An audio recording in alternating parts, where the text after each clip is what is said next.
Hola, ¿qué tal amigos y amigas de Mesa Cuadrada? Es un placer saludarlos esta noche. Mi nombre es Omar Cepeda, yo tengo el placer de saludarlos. Hoy trataremos un tema de gran relevancia para nuestro país y para el futuro de nuestros jóvenes, la reforma educativa, uno de los temas fundamentales dentro de la etapa del presidente Enrique Peña Nieto y las llamadas reformas estructurales en México.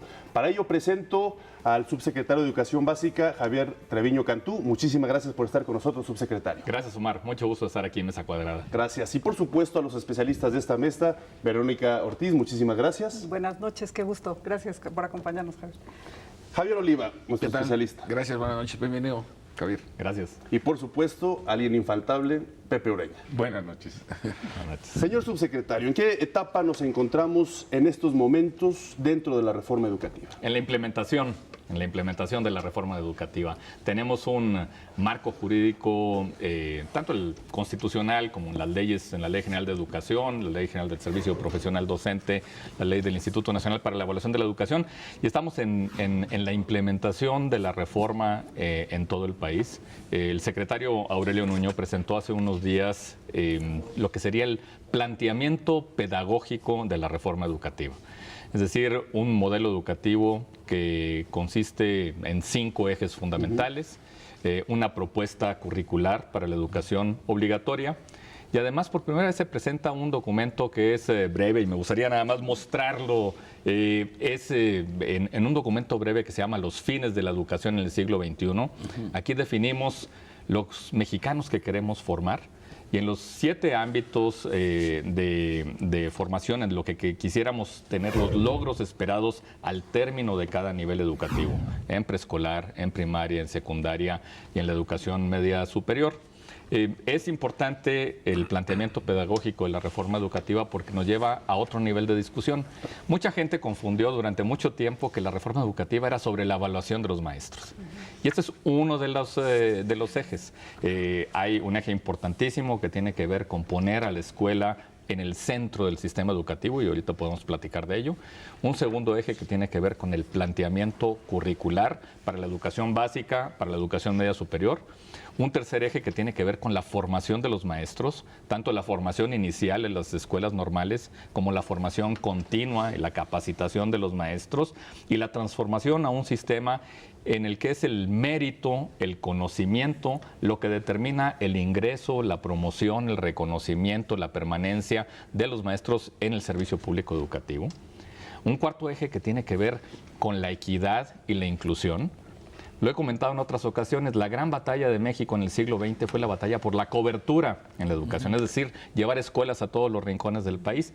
La gran batalla de México en el siglo XXI es la gran batalla por la calidad con equidad. Claro. Es decir, que todas las niñas y los niños de México tengan acceso a educación de calidad. Es un derecho constitucional de la educación de calidad y en todos los rincones del país. Y el quinto eje tiene que ver con la nueva gobernanza del sistema educativo. Es mucho más compleja la relación entre el gobierno federal, los gobiernos de los estados, que son quienes operan el sistema educativo en todo el país, la relación con el Sindicato Nacional de Trabajadores de la Educación, la relación con los padres de familia, con el Instituto Nacional para la Evaluación de la Educación, con el Poder Legislativo, con las organizaciones de la sociedad civil. Cada vez es más complejo y tenemos que definir una nueva red de relaciones, una gobernanza institucional. Javier, justamente me parece que tocas un tema medular porque mucho se ha dicho que si la reforma justamente es laboral, ¿no? O la reforma no tiene el carácter de ser verdaderamente una reforma educativa. Y este replanteamiento del modelo educativo me parece que toca, digamos, o desmonta ese mito o esa falsedad. Tuve oportunidad de estar en la presentación y me parece que todos los elementos se daban justo a la relevancia de que tiene este modelo. Lleva más de un siglo, un modelo vertical que se instrumentó precisamente para lograr ese objetivo que decías tú en el siglo XX de poder alcanzar la cobertura. Lo mismo sucedió en los sistemas de salud, por ejemplo, en lo que tenías que el objetivo era llegar a todo mundo.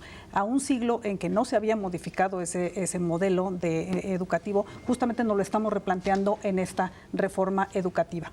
Y algo muy importante que incluso destacó la directora del Instituto Nacional de Evaluación es el tema de ver el perfil del estudiante que quieres, el perfil del ciudadano finalmente. Y me parece que eso es una gran contribución, porque en ese perfil está implícito el modelo de país que queremos y el modelo de ciudadano que queremos. Eso se me hace un cambio radical, ¿no? Es correcto, porque a final de cuentas, si uno quisiera decir en 3 oraciones en qué consiste la reforma educativa, queremos mejores escuelas, queremos mejores maestros, queremos mejores contenidos para que los niños y niñas aprendan a aprender y aprendan a convivir. En eso nos tenemos que concentrar, y eso tiene que ver con los 5 ejes del modelo educativo.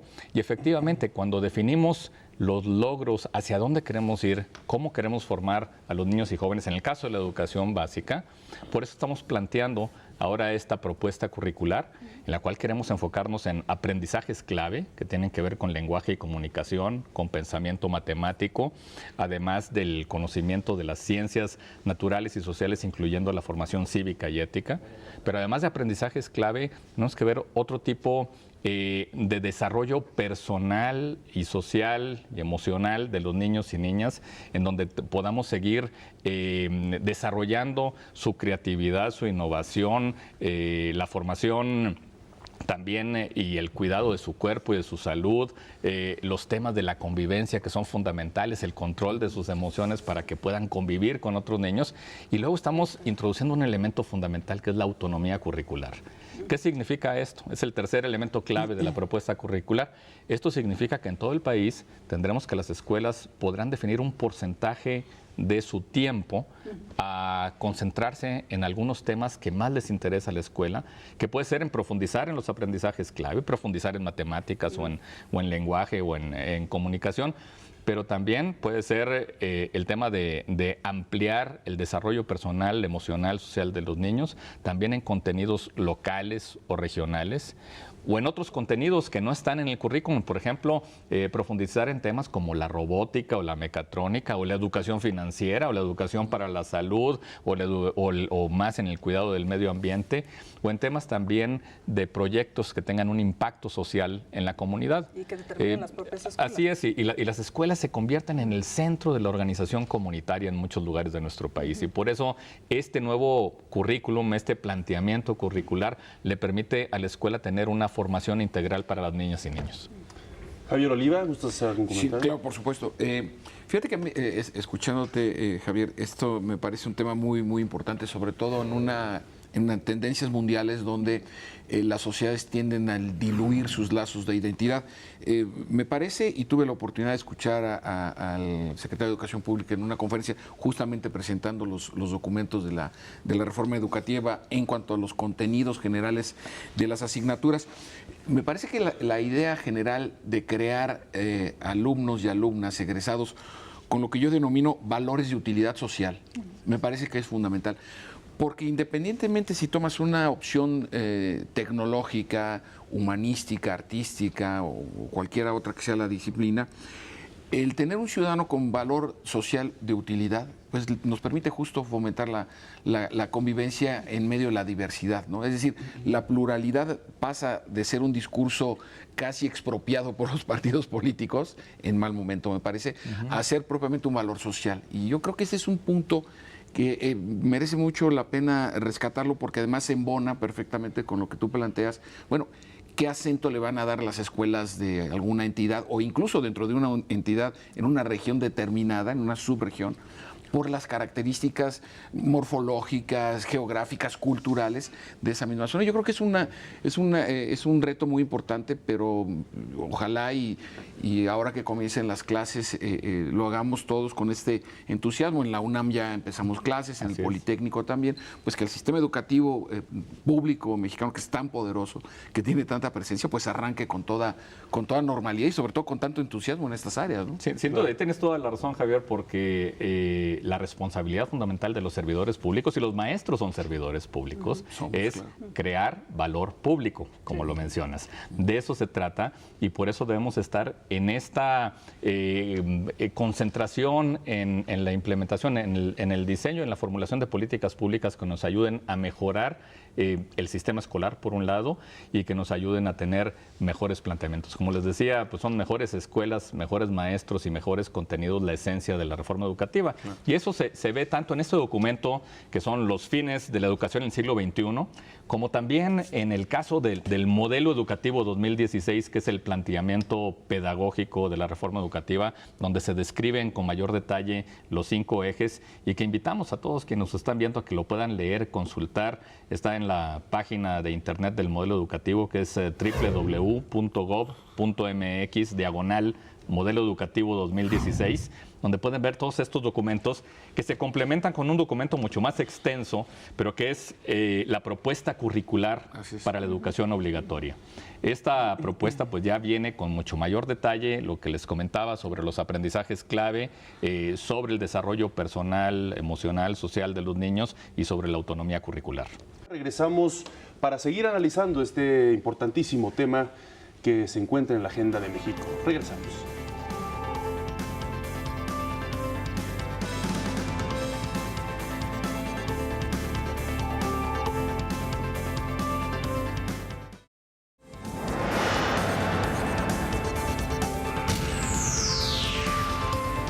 Gracias por continuar con nosotros. Estamos hablando de la reforma educativa y en uno de los documentos que presentaba el subsecretario, justamente titulado Los fines de la educación en el siglo XXI, comentan que nos enfrentamos a la necesidad de construir un México más libre, justo y próspero, que forma parte de un mundo cada vez más interconectado, complejo y desafiante. Le paso la palabra a Pepe Ureña para que continuemos con esta interesante charla. Gracias. Subsecretario, ¿cuál es el ambiente que hay actualmente en el país para el inicio del siguiente curso y cuál ha sido la respuesta de los maestros a este nuevo modelo educativo? Bueno, estamos listos para iniciar clases, el ciclo escolar, como lo marca el calendario escolar, tanto el de 185 días como el de 200 días, que lo definieron las escuelas en todo el país. Estamos listos para iniciar mañana lunes 22. Es importante señalar, Pepe, que en mis recorridos por todo el país, visito las escuelas en todos los estados de la República, pues hay un gran entusiasmo y yo diría que hay un gran consenso nacional a favor de la plena implementación de la reforma educativa. Los padres de familia quieren mejores escuelas, mejores maestros, mejores contenidos para los niños. Todos queremos una educación de calidad para nuestros hijos, de eso se trata. Y es importante que vayamos avanzando en esta tarea. Hemos estado trabajando de manera muy cercana con todas las autoridades educativas estatales, con los secretarios, las secretarias de educación de cada uno de los estados o directores de los institutos de educación, de tal manera de que estemos preparados. De hecho, el lunes 15 y del 15 al 19 se llevaron a cabo en todo el país las sesiones de los consejos técnicos escolares. Es decir, las maestras y los maestros junto con las directoras y directores de las escuelas de todo el país se reunieron a preparar el ciclo escolar, a definir lo que le llamamos la ruta de mejora de cada escuela. También en cada uno de estos consejos técnicos escolares analizaron la propuesta curricular que estamos presentando, el modelo educativo. Acompañé al secretario Nuño, fuimos a Puebla, estuvimos en la Escuela Héroes de la Reforma, ahí estuvimos durante varias horas con los maestros pues deliberando sobre el tema del modelo educativo, de la propuesta curricular, y así se llevaron a cabo estas sesiones durante el lunes y martes 15 y 16 en todo el país. Los maestros conocieron y además están participando también. Todos pueden participar en la consulta a través de la misma página de internet del modelo educativo 2016. Pueden enviarnos sus sugerencias, observaciones, recomendaciones, objeciones en esta página de internet donde está abierta la consulta de toda la sociedad. Verónica. Mañana es el regreso a clases, ¿estamos listos? Estamos listos en todo el país para regresar a clases. Sí. Yo quisiera, si me permites, comentábamos en el corte precisamente que en Ciencias Políticas en la UNAM, yo ahí soy profesor de tiempo completo, arrancamos la nueva carrera de antropología. Esto exige a los profesores de primaria, secundaria, cualquier ambiente, cualquier nivel, actualización, ¿no? Es decir, un profesor no puede impartir el conocimiento punta de su área si él mismo no está actualizado, ¿no? he leído en los documentos las condiciones, las posibilidades que le da la propia Secretaría de Educación Pública a los profesores para que se estén actualizando. Porque también es una forma, yo mismo en la UNAM, cada vez que voy a promoción, pues mis colegas me evalúan, Claro. ¿no? Para poder yo ir ascendiendo en el escalafón, en este caso universitario. En ese sentido, Javier, me parece que la reflexión central la podremos orientar en este ambiente, no solo de entusiasmo, sino también de poner en práctica tanto trabajo, tantas horas que hay detrás de esto, y que el único beneficiario, el destinatario de este beneficio, pues son los niños y las niñas que asisten a las aulas. Lo cual de por sí mismo tendría que ver con una empresa socialmente hablando muy, muy noble. En ese sentido me gustaría escuchar tu reflexión a propósito de esta dinámica, ¿no? Actualización, ¿no? Y de alguna forma la sistematización del conocimiento para estos, para los profesores, porque desde mi perspectiva, es el aspecto central en esta segunda fase, ¿no? Mira, como te decía, recorro todo el país y platico con los maestros y con los directores y con supervisores. Tenemos, nada más para ponerlo en contexto, en educación básica, 26 millones de alumnos y alumnas en preescolar, primaria y secundaria. Tenemos 1.200.000 maestros y 226.000 escuelas. Esa es la dimensión de la educación básica en este país. Y en el caso de los maestros tenemos miles de extraordinarios maestros en la educación básica que han estado participando en los diferentes evaluaciones y concursos para el ingreso, para la promoción, para la permanencia, para el reconocimiento. Y hay un gran entusiasmo por parte de los maestros. Y por eso es una obligación del Estado mexicano el poder brindarles la oportunidad de capacitación, de formación continua. Por un lado está la formación inicial, que es la que brindan las escuelas normales, y ahora también las universidades pues forman a los profesionistas que pueden ingresar también al servicio público educativo a través de un examen. Entonces, este acercamiento entre normales y universidades va a ser muy importante, pero por el otro lado, debemos brindar a los maestros las opciones de capacitación, de formación continua, Claro. que es todo un ejercicio mixto, virtual y presencial, en el cual no queremos que la capacitación o el curso que tome un maestro termine solamente en la pantalla de la computadora, sino que se refleje en un proyecto en el salón de clases, que eso es muy importante, que le sirva al maestro y a la maestra para mejorar sus evaluaciones, sin duda, pero lo más importante es que les sirva para que puedan desempeñar mejor su tarea en el salón de clases.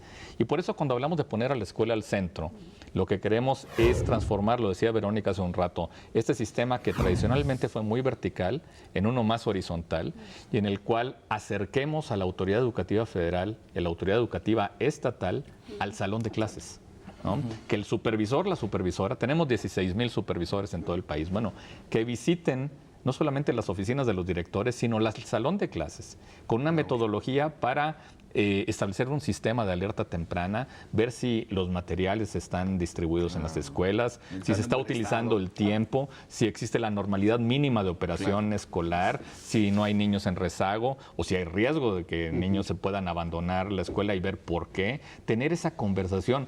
Estamos pasando con este planteamiento del debate político de hace unos días a una conversación pedagógica, que eso es muy importante con el modelo educativo. No, y además es parte esencial de la implementación de la cual tú hablabas, porque si no se nos quedan, ¿no?, las reformas en papel y en teoría, y lo que se urge es aterrizarlas, ¿no? Sin duda, para se dice por ahí beneficio. en la teoría de la administración que las estrategias son mercancías, que el arte está en la implementación. Claro. Y eso es lo más importante, ¿no?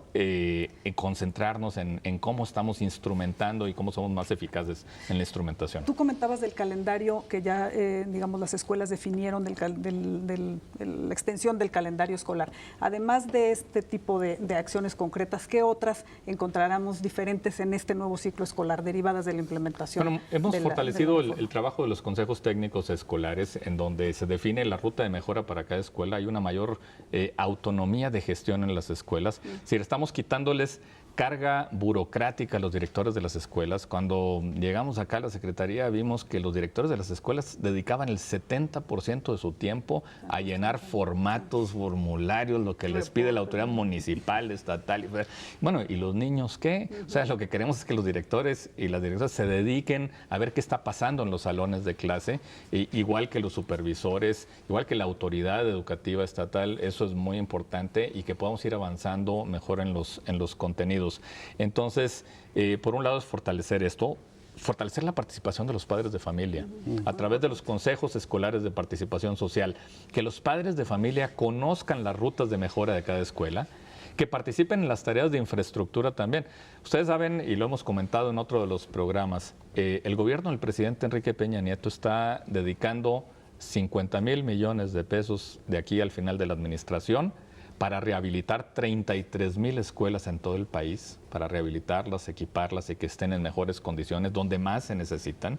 Entonces, esta gran inversión que se está haciendo en todas las escuelas debe contar también con la, diríamos, Contraloría Social de los padres de familia, que vean que se inviertan bien los recursos en cada escuela y que funcionen los bebederos y que los baños estén funcionando y el sistema eléctrico y la impermeabilización y que estén en mejores condiciones para todas nuestras niñas y niños. Regresamos para seguir discutiendo, hay muchos temas todavía pendientes que discutir. Regresamos.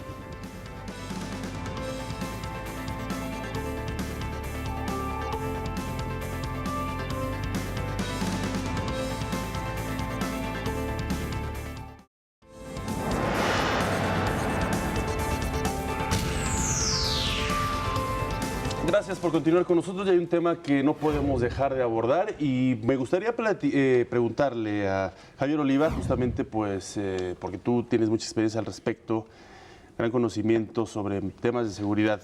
¿Existen grupos radicales detrás de pues algunos sectores dentro de los maestros disidentes? ¿Consideras tú que existen?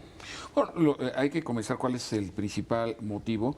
La primera fase de la reforma educativa obviamente tuvo que ver con tratar de desmontar los controles corporativos, las posiciones que de alguna manera les permitían manejar de manera discrecional los recursos públicos destinados a las escuelas, a los sueldos, salarios y prestaciones de los profesores en las zonas que hoy vemos con cierto nivel de conflictividad como es Oaxaca, Michoacán, Guerrero, Chiapas, entre otros, ¿no? Entonces, este activismo también en algunas partes dentro de esos estados de la República, durante muchos años, desde la década de los 50, para ubicarlo más o menos en el tiempo, han tenido presencia cierto tipo de organizaciones, algunas de carácter radical, a veces abiertamente ilegal y desafiantes al Estado de Derecho, y otras muy activas en términos de la protesta. Entonces, en este caso, lo que se afectaron claramente fueron estos intereses de control vertical, y la respuesta pues ha sido la movilización, los bloqueos, etcétera, pero que sin duda tienen algunas relaciones que pues hemos visto desafortunadamente cómo han afectado, dañado, destruido pues instalaciones de congresos locales, dependencias federales, por supuesto centros comerciales, etcétera. Entonces, esto hace que la discusión propiamente educativa pues esté fuera de contexto, ¿no? Es decir, ya estamos hablando de otro tipo de variables y que francamente, desde mi perspectiva, somos colegas porque yo trabajo en una institución pública, ellos también trabajan en una institución pública, pero a mí siempre me ha costado mucho trabajo entender en esta problemática cuál es en el fondo, o ya ni en el fondo, la evidencia de la ausencia de disposición a someterse a los preceptos que en cualquier trabajo, ya no solamente el magisterial, tú necesitas para ir ascendiendo, la meritocracia, como se le conoce con ese neologismo, pues necesitas concursar, ¿no? Y te necesitan evaluar.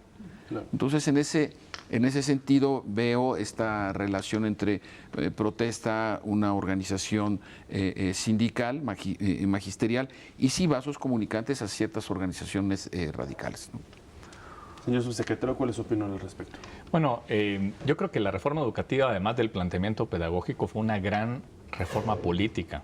En realidad, la transformación de este sistema en el cual por muchos años se basó en decisiones cupulares, sindicales, verticales, a transformarlo en un sistema en el cual en el centro está el mérito y el conocimiento de cada maestro, que eso es fundamental. Entonces, eso por supuesto que afectó muchos intereses. Hay quienes quieren mantener los privilegios que estuvieron manteniendo durante los últimos 30 años, o como manejaban la educación, o las instituciones que manejaban la educación en estados de la República en el sur-sureste. Entonces, esa transformación, bueno, pues sí, está transformando. Déjame decirte que cuando visito las escuelas, y en una ocasión visité una de las escuelas y una de las directoras de la escuela, muy joven, me dice: subsecretario, yo me gané este puesto. A mí no me puso nadie aquí, me lo gané en un concurso y aquí estoy. Bueno, eso es lo que queremos, que los maestros se sientan orgullosos de que es por su mérito, por su conocimiento, que se ganan el puesto de director o directora, de supervisor, que se evalúan y si tienen una calificación de destacado en la evaluación del desempeño, tienen un aumento del 35% en su sueldo base. Claro. Es un estímulo muy importante. Entonces, una gran transformación. Entonces, estamos dejando a un lado los privilegios y estas decisiones sindicales que se manejaban en el pasado para transformar a un sistema fundado en el mérito. Esa es una gran transformación, una gran reforma política, sin duda. Sé que se están afectando intereses. En estas negociaciones con la Coordinadora de Trabajadores de la Educación, a quienes hemos invitado, a mí me ha tocado estar en la mesa con ellos e invitarlos directamente, así cara a cara, a que participen en la consulta sobre el modelo educativo, que participen en el análisis de la propuesta curricular. Y sorprende que en horas y horas de discusión la palabra niños y niñas nunca está presente en ellos, ¿no? Claro, o sea, claro. Es lo último que están pensando es qué está pasando con los niños y niñas, y debemos pensar que en la Constitución está muy claramente especificado el derecho a la educación de calidad para nuestras niñas y niños. Nada puede estar por encima del interés superior de la niñez, de los niños y niñas del país. Claro. Pepe, por favor. ¿Y cuál es el estado de cosas en esos 4 estados que nos preocupan? Michoacán, Guerrero, Oaxaca y Chiapas. Porque ha habido casos interesantes como en Oaxaca, donde los maestros, los padres de familia, corrieron a los de la CENTE. Es correcto. Sí. En Oaxaca se dio un caso. Es correcto, y además se transformó el Instituto de Educación Pública de Oaxaca para que en lugar de que lo maneje la coordinadora, lo manejen ahora profesionales de la educación, y entonces hay una gran transformación. Y también, por ejemplo, a la modernización, porque antes había interés en estar pagando solamente en cheque, en lugar de bancarizar y que modernizar los sistemas de pago. Bueno, pues había una serie de intereses. Esa es la tendencia en el mundo, ¿eh? Exactamente. Entonces, bueno, hacia allá vamos modernizando los sistemas. Entonces, bueno, sí, hay resistencias todavía a dejar esos privilegios que tenían en el pasado y a entrar en la modernidad del sistema público educativo. ¿Pero habrá clases normalmente en esos 4 estados? Pues vamos a trabajar con las autoridades educativas para que iniciemos clase. Todos estamos listos para iniciar clases el día 22. Y en aquellos lugares en donde no se inicie, pues hay que aplicar la ley. ¿Y qué dice la ley? Pues se descuenta el día a los maestros que no vayan, que no tengan una justificación. Y si son más de 3 días seguidos que no van, pues se destituyen. El Estado de Derecho. Pues sí. Así es, la aplicación de la ley es lo más importante en la implementación de la reforma educativa. Así es, Un último sí, comentario, Verónica, por favor. Pues sí, sin duda que esa es la clave, la aplicación de la ley y de estas reformas.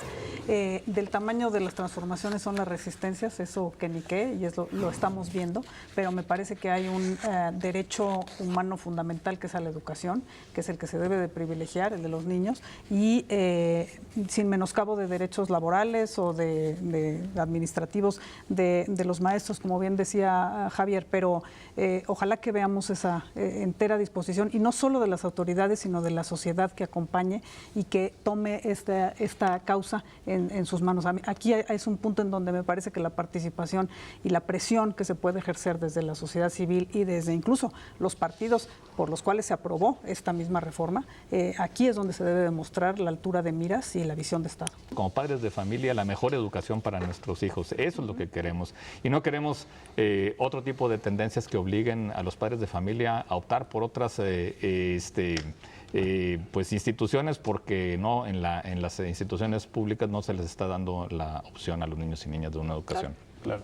Señor subsecretario de Educación Básica, Javier Treviño Cantú, muchísimas gracias por estar con nosotros esta noche en Mesa Cuadrada. Un placer haber platicado con usted sobre este tema fundamental para México. Muchas gracias. Buenas noches. Verónica Ortiz, muchísimas gracias. Javier Oliva, Pepe Ureña, un placer como siempre. Buenas noches. Feliz inicio de cursos. Gracias, así es. Gracias. Éxito a todos los jóvenes mexicanos. Gracias también a ustedes por acompañarnos. Mi nombre es Omar Cepeda. Nos vemos en otra emisión de Mesa Cuadrada.